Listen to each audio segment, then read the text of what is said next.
Subscribe now and press the bell icon. Never miss an update. Yes, we are live now. This is Shivani Singh from examination. हम discuss करेंगे CTET को target करते हुए important questions को। और बिल्कुल कल आपका जो है यहाँ पे चैप्टर था भैया ईवीएस में फैमिली एंड फ्रेंड्स के अकॉर्डिंग, ठीक है। और मैंने कल आपको यहाँ पे थ्योरी प्लस कुछ टेस्ट सीरीज भी लगवाई थी, लेकिन आज जो है हम यहाँ पे इस चैप्टर के यहाँ पे मैक्सिमम 22 क्वेश्चन है और वे मैंने 22 क्वेश्चन इस वीडियो में इंक्लूड किए हैं, जो कि आपकी सी टैट हो या फिर यूपी टैट हो या फिर कोई भी आपका यहाँ पे स्टेट लेवल का टैट हो, आपके लिए काफ़ी ज़्यादा हेल्पफुल ये क्वेश्चन होने वाला है। क्लियर है? अब चलिए फिर स्टार्ट करते हैं। देखो यहाँ पर हम देखो क्वेश्चन भैया फर्स्ट है कि परिवार कितने प्रकार के होते हैं। बिल्कुल मैंने कल आपको थ्योरी के अकॉर्डिंग पढ़ाया हुआ है सब कुछ, तो जिसने वो पहले वीडियो नहीं देखी तो पहले वो देख ले और फिर लास्ट में जो है आप ये क्वेश्चन लगा सकते हैं। तो परिवार कितने प्रकार के होते हैं, तो 1, 2, 3 या फिर 4 मैंने आपको बताए थे। परिवार 2 प्रकार के होते हैं, एकल परिवार और भैया संयुक्त परिवार, ठीक है। आगे फिर क्वेश्चन है कि जिस परिवार में दादा दादी, चाचा चाची, ताऊ ताई, बुआ, माँ बाप और बच्चे रहते हैं उसे क्या कहते हैं। तो ये आपका एकल फैमिली है या फिर संयुक्त है या फिर व्यापक है या फिर इनमें से कोई नहीं है। बिल्कुल आपको मैंने बताया था कि फैमिलीज 2 टाइप्स की होती है, एकल और संयुक्त। तो संयुक्त फैमिली वो होती है भैया जिसमें कि हमारी 1, 2, 3 पीढ़ी सम्मिलित होती है। तो यहाँ पर बिल्कुल करेक्ट क्या हो जाएगा आपका संयुक्त फैमिली हो जाएगा। क्लियर है? देखो मैंने आपसे ये कल क्वेश्चन बिल्कुल ऑलरेडी से कल ये थ्योरीज इस टाइप से कराई हुई है कि बिल्कुल देखते ही ना क्वेश्चन आप ऐसे फटाफट जो है यहाँ पे आंसर देने वाले हो। आगे फिर क्वेश्चन है कि एकल परिवार से अधिक प्रचलित होने के क्या कारण है। तो भैया एकल परिवार की अधिक प्रचलित होने के क्या कारण है, तो जनसंख्या है, महंगाई है, कलह की संभावना है या फिर ये सभी। सो बिल्कुल इसमें जो है एकल परिवार की अधिक प्रचलित होने के आपके रीज़न हो सकते हैं जनसंख्या भैया, महंगाई और कलह की संभावना बहुत कम है। महंगाई भी कम ही होगी और जनसंख्या भी कम ही होगी, तो ये क्या होंगे आपके ऑल ऑफ दीज यहाँ पे करेक्ट होगा। क्लियर है? आगे फिर क्वेश्चन है कि किसी परिवार को दर्शाया जाता है। देखो किसी फैमिली को हम किसके अकॉर्डिंग दर्शा सकते हैं, पारिवारिक वृक्ष से या फिर पारिवारिक बार चार्ट से या फिर पारिवारिक पाई चार्ट से या फिर किसी से भी। तो भैया किसी फैमिली को हम दर्शा सकते हैं यहाँ पर किससे, पारिवारिक वृक्ष से। So option number A right है, ठीक है। आगे फिर क्वेश्चन को रीड करते हैं। परिवार की परिकल्पना के पीछे आधारभूत तथ्य हैं। बहुत ही इंपॉर्टेंट क्वेश्चन होने वाले हैं, मैंने आपको पहले ही बताया था, बिल्कुल भी वीडियो को स्किप मत करना। तो परिवार की परिकल्पना के पीछे आधारभूत तथ्य हैं मानव का सामाजिक प्राणी होना, मानव का अकेला होना, कार्य करने में परेशानी होना, उत्तरदायित्व के निर्वाह की भावना। तो भैया जो हमारी फैमिली है, ठीक है, तो जो हमारी फैमिली है, फैमिली की परिकल्पना के पीछे आधारभूत तथ्य है यहाँ पर कैसे कि मानव का सामाजिक प्राणी होना। क्लियर? आगे फिर क्वेश्चन है भैया छोटे बच्चों की सामाजिकरण में खेलों के अकॉर्डिंग जो लाभ मिलता है वह है बालक की क्रियाओं का अन्य बालकों की तुलना में मूल्यांकन हो जाता है, बालक सामाजिक प्रत्याशाओं के अनुकूल समायोजन सीख लेता है, बालक के जो फिजिकल है उसमें विश्राम पा लेता है और बालक के फिजिकल एवं गामक विकासों को भी बढ़ावा मिलता है। तो यहाँ पर जो है भैया छोटे बच्चों की सामाजिकरण में जब आप छोटे बच्चों को खेल के माध्यम से यहाँ पर उसको लाभ मिलता है तो उसके अकॉर्डिंग जो है यहाँ पर क्या करेक्ट होने वाला है ऑप्शन सब। सो ये आपको देखना है। बिल्कुल मैंने कल आपको कराए हुए हैं, तो यहाँ पर भैया करेक्ट होगा कि बालक जो है यहाँ पर भैया सामाजिक प्रत्याशों के अनुकूल क्या करता है, समायोजन सीख लेता है। यानी कि बच्चा जो है देखो जब बच्चा सामाजिकरण से, ठीक है, सामाजिक तौर पर बच्चा क्या करता है, प्लेइंग करता है, खेलता है सामाजिक तौर पर या फिर सोसाइटी के बच्चों के साथ में खेलता है, अपने फ्रेंड्स लोगों के साथ में, तो फिर वो क्या कर लेता है, उन्हीं के अनुकूल वहाँ पर समायोजन सीख लेता है। क्लियर है? आगे फिर क्वेश्चन है संयुक्त परिवारों में आश्रित व्यक्तियों की देखभाल में कोई परेशानी नहीं होती और आश्रितों में शामिल है क्या हो सकता है, वृद्ध है, बच्चे हैं, अस्वस्थ व्यक्ति है या फिर ये सभी है। सो बिल्कुल भैया जो हमारी संयुक्त फैमिली होती है, सो बिल्कुल आपको पता है कि ज्वाइंट फैमिली है, उसमें वृद्ध भी होते हैं यानी कि बूढ़े व्यक्ति भी होते हैं, उसमें बच्चे भी होते हैं बिल्कुल, और उसमें कहीं ना कहीं पर कोई ना कोई अस्वस्थ व्यक्ति भी होता है। तो बिल्कुल ऑल ऑफ दीज यहाँ पर आपका करेक्ट होगा। आगे फिर क्वेश्चन है कि नियम में से कौन सा कथन बिल्कुल राइट है। तो सभी परिवारों के नियम एक जैसे होते हैं, माँ बाप से बच्चों में गुणों के स्थानांतरण को अनुवांशिकता कहते हैं, या फिर एक परिवार के सदस्यों की संख्या कभी घट बढ़ नहीं सकती, या फिर बच्चा स्कूल में सब कुछ सीखता है। तो इसमें जो है बिल्कुल करेक्ट क्या होगा, देखो अगर सारे ऑप्शंस को देखें कि क्या सभी फैमिली के नियम एक जैसे होते हैं, रूल्स नो बिल्कुल नहीं। देखो आपके घर के रूल्स अलग है, मेरे घर के रूल्स अलग है, सबको पता है। क्लियर है?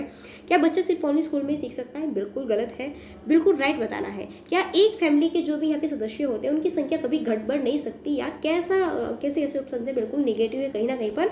सो बिल्कुल बी पॉजिटिव और करेक्ट ऑप्शन होगा कि माँ बाप से बच्चों में गुणों के स्थानांतरण को अनुवांशिकता यहाँ पर कहते हैं। क्लियर है। आगे फिर कि समरथ संबंध का उदाहरण किस प्रकार के परिवार में परिलक्षित होता है, एकल में, संयुक्त में, या फिर इनमें से दोनों, या फिर इनमें से कोई नहीं। तो भाई जो समरथ संबंध का उदाहरण है यहाँ पर जो है वो होता है आपका संयुक्त फैमिली में परिलक्षित होता है। आगे फिर क्वेश्चन है कि अनुज कक्षा 4 में पढ़ता है, सुमित उसका बहुत अच्छा मित्र है, यदि वह उसकी सहायता करता है तो प्रदर्शन में, उचित अनुचित में, सुख दुख में, या फिर इन सब में। बिल्कुल अनुज जो है भैया क्लास 4th में है वो, है ना, और उसका जो है फ्रेंड्स यहाँ पे सुमित है ना, और बहुत ही अच्छा फ्रेंड्स है वो, तो उसकी वो हेल्प कहाँ पर कर सकता है, बिल्कुल प्रदर्शन उसको दिखा सकता है कि ये नहीं ये करना है, उसको जो है उचित अनुचित में भी आप उसमें जो है यहाँ पे डिफरेंस कर सकता है, वो बता सकता है कि आपके लिए सही है या आपके लिए गलत है, सुख दुख में भी उसका साथ दे सकता है। सो बिल्कुल ये ऑल ऑफ दीज यहाँ पर करेक्ट होगा। आगे फिर कि विद्यालय परिसर में छात्रों को खेल कूद की क्रियाओं में भाग लेना आवश्यक है, क्योंकि इससे छात्रों की अपनी सृजनात्मकता क्षमता का विकास होगा, इससे छात्रों में स्वस्थ संवेगों का विकास होगा, छात्रों का जो फिजिकल डेवलपमेंट है वो भी उचित ढंग से होगा, और भैया उपरोक्त सभी। सो बिल्कुल खेल कूद के माध्यम से जो है सारी ही प्रक्रिया हमारे अकॉर्डिंग ठीक है हमारे लिए काफ़ी बेटर होगी। आगे फिर कि परिवार से क्या आशय है, तो परिवार एक संस्था है, इसमें बालक का जन्म होता है, इसमें बालक का विकास होता है। बिल्कुल ऑल ऑफ दीज बिल्कुल सारे देखो कितने लड्डू क्वेश्चन है, बिल्कुल इस टाइप के क्वेश्चन आते हैं आपके। सो अच्छे से जो है उनको आप रिकवर करके इससे जो प्रैक्टिस लगा सकते हैं। आगे फिर क्वेश्चन है कि मेकावेयर के अकॉर्डिंग परिवार के कार्यों में क्या क्या शामिल है, तो घर के विभिन्न प्रावधान, आर्थिक क्रियाकलाप, शैक्षणिक क्रियाकलाप, लैंगिक व प्रजनन के क्रियाकलाप। बिल्कुल ऑल ऑफ दीज भैया पूरे ही जो मतलब कि हमारी पूरी फैमिली में ठीक है, तो सारे वर्क में क्या क्या यहाँ पे जो है शामिल हो सकते हैं, तो ये सारी ही बातें जो है यहाँ पर शामिल है हमारी फैमिलीज में। आगे फिर एक ही निम्नलिखित कथनों पर विचार कीजिए। अब देखो विचार करना है, बताना है फिर कि कौन सा यहाँ पर ऑप्शन करेक्ट होगा। जो पारिवारिक सदस्यों के बीच वंशानुगत संबंध होते हैं, वैवाहिक संबंध परिवार के वंश की वृद्धि के लिए उत्तरदायित्व है, तो इसमें बताना है कि केवल एक राइट है, केवल 2 है, या फिर ये दोनों ही राइट है, या फिर इनमें से ये दोनों ही बिल्कुल क्या है रॉन्ग है। तो ये आपको चूज करके बताना है। क्लियर है। सो बिल्कुल बहुत ही ईजी है यार। क्या होगा यहाँ पर करेक्ट आंसर आपका सी होगा। क्लियर है। आगे फिर यहाँ पे भैया देखते हैं क्वेश्चन, निम्नलिखित पर विचार कीजिए। फिर से विचार करना है, ऑप्शन दिए हुए हैं 3 और आपको चूज करना है कि इसमें कौन सा करेक्ट है। वंशानुगत संबंध है, सामाजिक संस्था है, वैवाहिक अनिवार्यता है, तो उपयुक्त में से कौन सा परिवार की विशेषता के अंतर्गत शामिल है, केवल एक है, केवल 2 है, या फिर ये दोनों ही है, या फिर इनमें से कोई भी नहीं है। सो ये भी बिल्कुल आपका लड्डू क्वेश्चन है। सो बिल्कुल इसका भी करेक्ट आंसर क्या होगा भैया आपका यहाँ पर ऑल ऑफ दीज, यानी कि ये सभी जो है यहाँ पर होने चाहिए। क्लियर है। आगे फिर क्वेश्चन है कि बच्चे को सामाजिकरण का पहला पाठ कहाँ से प्राप्त होता है, तो बच्चे को सामाजिकरण का सबसे पहला पाठ कहाँ से प्राप्त होता है, परिवार से, विद्यालय से, सांस्कृतिक केंद्र से, या फिर धार्मिक केंद्र से। बिल्कुल लड्डू क्वेश्चन है। सबसे पहले बच्चे का जो सामाजिकरण यहाँ पे भैया पहला उसका जो यहाँ पर लेसन होता है वो होती है उसकी क्या, खुद की फैमिली। क्लियर है। आगे फिर क्वेश्चन है कि एकल परिवार से तात्पर्य है, देखो जो एकल परिवार है उससे किस टाइप से आपके यहाँ पे समझ सकते हैं, तो वर्ष 1950 के बाद बना जो फैमिली है, या फिर परिवार जिसमें माता पिता और उनके बच्चे होते हैं, या फिर संपूर्ण परिवार जिसमें उसके बच्चे, उनके माता पिता और दादा दादी, या फिर केवल पति पत्नी। तो बिल्कुल यहाँ पर जो है करेक्ट आपका क्या होगा कि भैया परिवार जिसमें माता पिता एवं उनके अविवाहित बच्चे होते हैं वही आपका एकल फैमिली कहलाता है।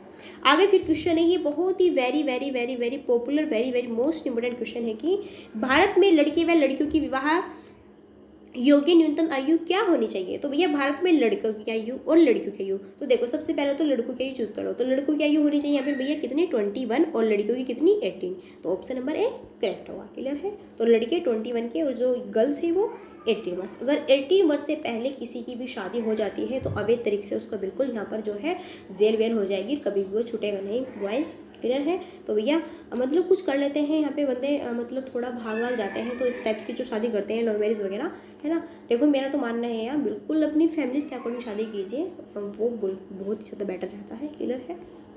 चलो फिर आगे है देखो नेक्स्ट फिर की कौन सी विशेषता परिवार की नहीं है, तो कम से कम 2 भिन्न लिंग वाले वयस्क साथ रहते हो, प्रत्येक सदस्य की आय भिन्न जमा की जाती हो, वे समान आवास भोजन और समान सामाजिक क्रियाओं का उपयोग करते हो, या फिर सुरक्षा एवं बच्चों का साझा उत्तरदायित्व, तो वो कौन सी विशेषता परिवार की नहीं है, तो यहाँ पर कौन सी विशेषता आपकी फैमिलीज की नहीं है, तो भैया यहाँ पर होगा कि प्रत्येक सदस्य की आय भिन्न जमा की जाती हो। क्लियर है। सो ये यहाँ पर नहीं होगा। आगे फिर क्वेश्चन है कि प्राथमिक सामाजिकरण क्या होता है। तो शुरुआती आयु में परिवार एवं मित्रों से सीखता है, किशोरावस्था में समाज से सीखता है, प्राथमिक स्तर पर समाज से सीखता है, फिर शिक्षकों का अनुकरण करता है। तो बिल्कुल इस स्टार्टिंग में जो हमारी प्राथमिक यहाँ पे सामाजिकरण है, जो फर्स्ट हमारी स्टेज आती है भैया सोशलाइजेशन के अकॉर्डिंग, तो उसमें जो है बच्चा कैसे सीखता है, शुरुआती आयु में बिल्कुल अपनी फैमिली और अपने फ्रेंड्सों से, ठीक है, यहाँ पर अनुकरण करके यहाँ पर सीखता है चीज़ों को। तो ये बिल्कुल करेक्ट है। आगे फिर क्वेश्चन है कि मानव रुधिर वर्ग की खोज सर्वप्रथम किस वैज्ञानिक ने की थी। तो लैंडस्टीनर ने, या फिर कह सकते हैं कि जेनिंग्स ने, या फिर कह सकते हैं कि पेंटिन एवं मार्श ने, या फिर कह सकते हैं कि कार्ल मार्क्स ने। वे जो मानव रुधिर वर्ग की खोज है वो सबसे पहले की थी यहाँ पर किसने, लैंडस्टीनर ने। तो बिल्कुल ऑप्शन नंबर है आपका राइट होगा, क्लियर है। आगे फिर क्वेश्चन है कि परिवार एक इकाई होता है जिसमें माँ, पिता और उनके 2 बच्चे होते हैं। तो यह कथन आपका क्या है भैया, सही नहीं है, क्योंकि इस कथन में यह स्पष्ट करना चाहिए कि बच्चे जैविक होते हैं। सही नहीं है, क्योंकि परिवार कई प्रकार के होते हैं तथा परिवार का केवल एक ही प्रकार में वर्गीकरण नहीं किया जा सकता। या फिर बिल्कुल ये करेक्ट है, क्योंकि यह किसी आदर्श परिवार का आकार है। ये बिल्कुल करेक्ट है, क्योंकि सभी भारतीय परिवार इसी प्रकार के होते हैं। तो भैया फैमिली की इकाई होता है जिसमें कि मम्मी पापा हमारे पेरेंट्स जो होते हैं और उनके 2 बच्चे होते हैं। तो ये जो आपका कथन है किस टाइप्स का यहाँ पर होगा, तो बिल्कुल यहाँ पर करेक्ट आपका ऑप्शन होगा कि ये जो है भैया आपका सही नहीं है। देखो ध्यान से सुनना है, ये जो है भैया आपका यहाँ पर सही नहीं है, क्योंकि परिवार कई प्रकार के होते हैं तथा परिवार का केवल एक ही प्रकार में वर्गीकरण नहीं किया जा सकता। बिल्कुल बिल्कुल बिल्कुल फैमिलीज कितने टाइप्स की होती है और हम यहाँ पर भैया फैमिली को केवल एक ही टाइप के अकॉर्डिंग उसका वर्गीकृत नहीं कर सकते। तो ये आपका क्या होगा, करेक्ट है, क्लियर है। ये थे आपके यहाँ पे 22 क्वेश्चन। मैंने आपको बताया था कि इस वीडियो में जो है 22 क्वेश्चन लाने वाली हूँ, और ये 22 क्वेश्चन आपको कैसे लगे देखो, मैंने बताया था क्वेश्चन बिल्कुल स्पेसिफिक आए हुए हैं, आगे भी आने वाले की बहुत ज़्यादा संभावना है, क्लियर है। आप देख सकते हैं डेली करंट अफेयर्स की वीडियोस को, आज की है ये 4 अक्टूबर की, बहुत ही इंपॉर्टेंट है, इसको देख लेना चाहकर। और कल मैंने जो यहाँ पे भैया आपकी पेडागोगी भी स्टार्ट की हुई है, तो CDP की जो कि 1000+ क्वेश्चन की सीरीज़ है, आप इसको भी चेक करके देख सकते हैं वीडियोज़ को, काफ़ी इंपॉर्टेंट है, क्लियर है। और कल की थ्योरी जिसने भी यहाँ पे फैमिली एंड फ्रेंड्स की नहीं देखी है सो वो भी देख सकते हैं, क्लियर है। और आज के क्वेश्चन थे बिल्कुल। और कल जो हमारे यहाँ पे चैप्टर आने वाला है वो है यहाँ पर भैया किसके अकॉर्डिंग, पौधों के अकॉर्डिंग, यानी कि क्या, प्लांट्स, ठीक है। कल हम पढ़ने वाले भैया प्लांट्स के बारे में, पहले हम थ्योरीज को करेंगे, प्लस में टेस्ट सीरीज भी लगाएंगे, और फिर जो है उसके सारे क्वेश्चन को भी पुटअप करने वाले हैं, क्लियर है। फिर भैया मिलते हैं नेक्स्ट वीडियो में, तब तक के लिए thanks for watching, keep study and bye bye.